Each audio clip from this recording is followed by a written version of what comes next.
السلام عليكم ورحمة الله وبركاته. حديث النبي سيدوها أو كما قال صلى الله عليه وسلم حيري إيشا قفك وحي ودرتا آخر ودرتا نيف كان درجة أيه سارتا أما دكسي أيه سارتا مركا إيشا وواحد جرتويان إيفل آية النبي صلى الله عليه وسلم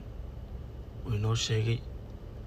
أن قفك كل عضو يصير لوجه هرتجو على مدى قفك عدو يسكو أركو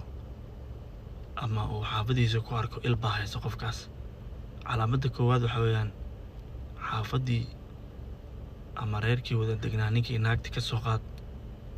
oo ismaqli jiray oo hadallada isku soo celinaya xanaaq iyo carab badan iyo maanta oo dhan way murmayaan dadka haddii ay noocaas iska dareemaan il baa haysa dadkaas waa la ilaystay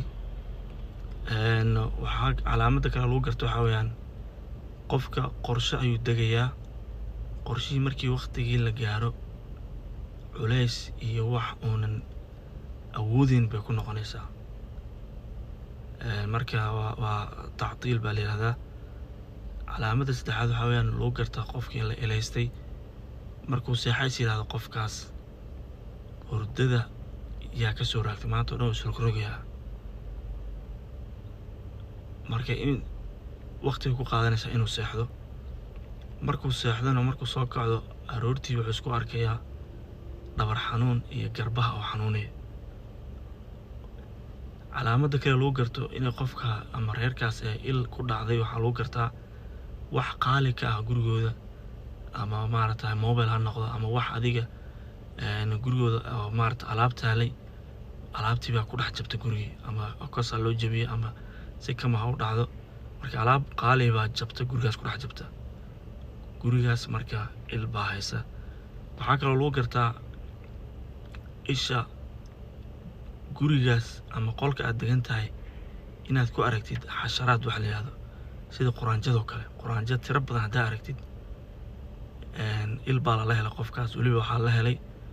qof qaraabadiisa ama qof u dhow baa isha la helay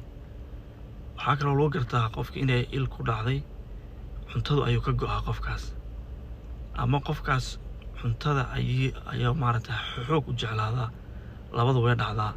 markuu cuntada cunana daal ayuu dareemaa marka qofka haddii intaas ku arko inuu isdaweeyo quraanku isku daweynayaa